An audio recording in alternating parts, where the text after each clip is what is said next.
भुसावळ नगर परिषदेतील सत्तांतरानंतर अवघ्या काही दिवसातच नगर परिषदेच्या कारभारावरून मोठा वादविवाद निर्माण झाला असून पालिकेचे विद्यमान दप्तर हे शहरातील संत गाडगेबाबा रुग्णालयात स्थलांतरित करण्याच्या हालचालींमुळे शहरातील राजकीय वातावरण चांगलंच तापल्याचं दिसून येत आहे। कसलाही अधिकृत ठराव, निविदा प्रक्रिया किंवा जिल्हाधिकाऱ्यांची पूर्व परवानगी न घेता हे स्थलांतर करण्याचा प्रयत्न होत असल्याचा आरोप करत भाजपचे गटनेते युवराज लोणारी, पिंटू कोठारी, उपनगराध्यक्षा शैलजा नारखेडे यांच्यासह नगरसेवकांनी या निर्णयाला तीव्र विरोध दर्शवला आहे। Bureau report, Mahanews 19 Bhusawal.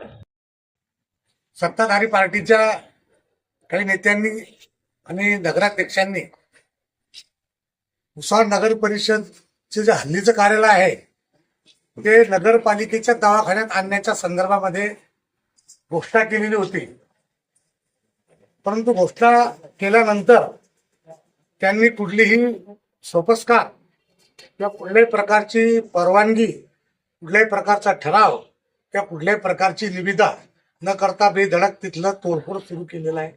तिथले ते ॲल्युमिनियम सेक्शनचे दरवाजे वगैरे काल आम्ही जाऊन बघून आले, तिथे तोडफोड सुरू केलेली आहे।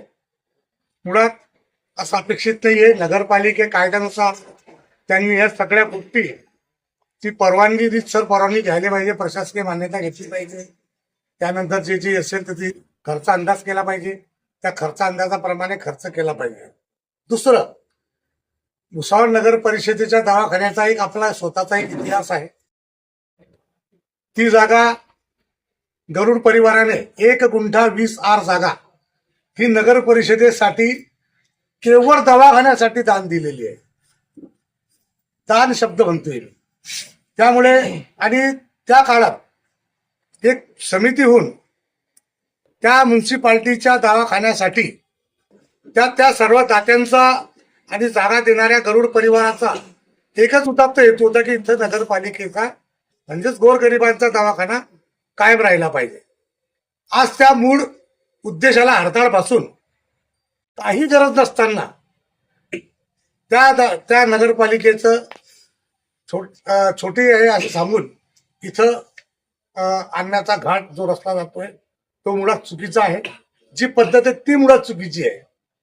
त्यामुळे नगरपालिका प्रशासनानं काल सीओशी आम्ही या बाबतीत भेटलो तर सीओना आम्ही सर्व विचारलं, तुम्ही कुठली टेक्निकली बाब मंजुरी दिली का, तुम्ही कुठली निविदा काढली का, तुम्ही कुठली वर्क ऑर्डर दिली का?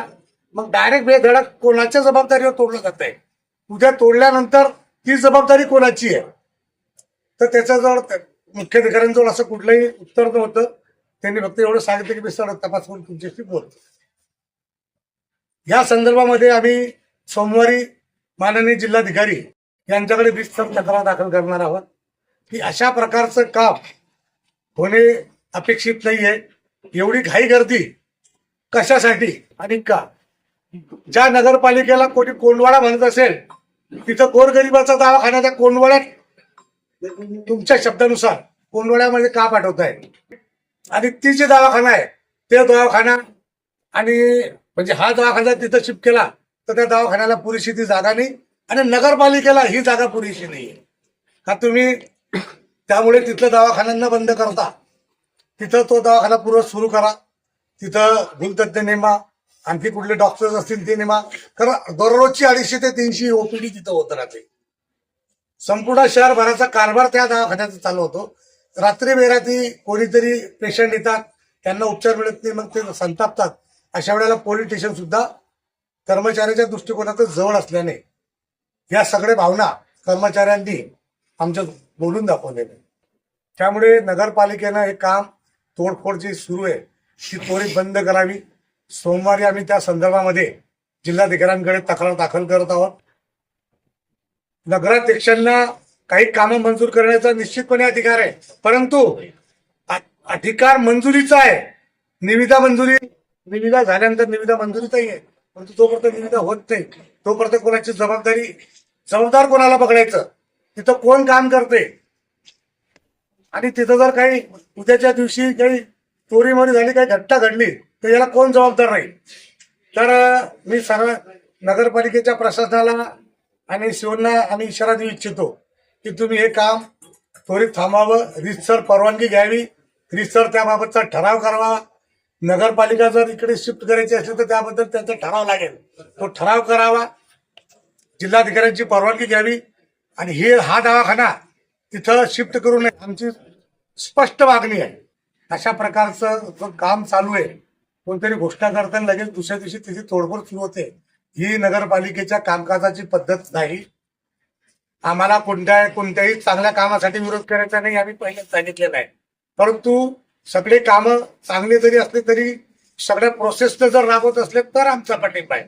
आम्ही आमची स्पष्ट मागणी आहे की जी नगरपालिका आहे तिथं सुरू ठेवावी, त्या दुकानांमध्ये जे ऑफिसेस आहे ते सुरू ठेवावे, फायर स्टेशन तिकडे केलेलं आहे ते तिथं राहू द्यावे आणि नगर परिषदेने 25 कोटीचा, कारण अ वर्ग नगर परिषदेसाठी 25 कोटी रुपयाचा प्रस्ताव निश्चितपणे मंजूर होऊ शकतो असा नियम आहे. त्यामुळे नगरपालिकेचं स्वतःचं कार्यालय नसल्याने नगरपालिकेने 25 कोटी रुपयाचा निधी शासनाकडे मागावा. त्यासाठी सूचक अनुमोदक म्हणून जर लागत असले तर भारतीय जनता पार्टीचे लोक नगरसेवक सूचक अनुमोदक होतील आणि हा प्रस्ताव शासनाकडे पाठवावा. माननीय वस्त्रोद्योग मंत्री संजीवभाऊ सावकारे यांच्या माध्यमातून आम्ही शासन दरबारी पाठपुरावा करू आणि भुसावळ नगरपालिकेसाठी 25 कोटी रुपये निश्चितपणे आणू आणि त्याचं काम सुरू करून मग ती नगरपालिका तिथून हलवावी.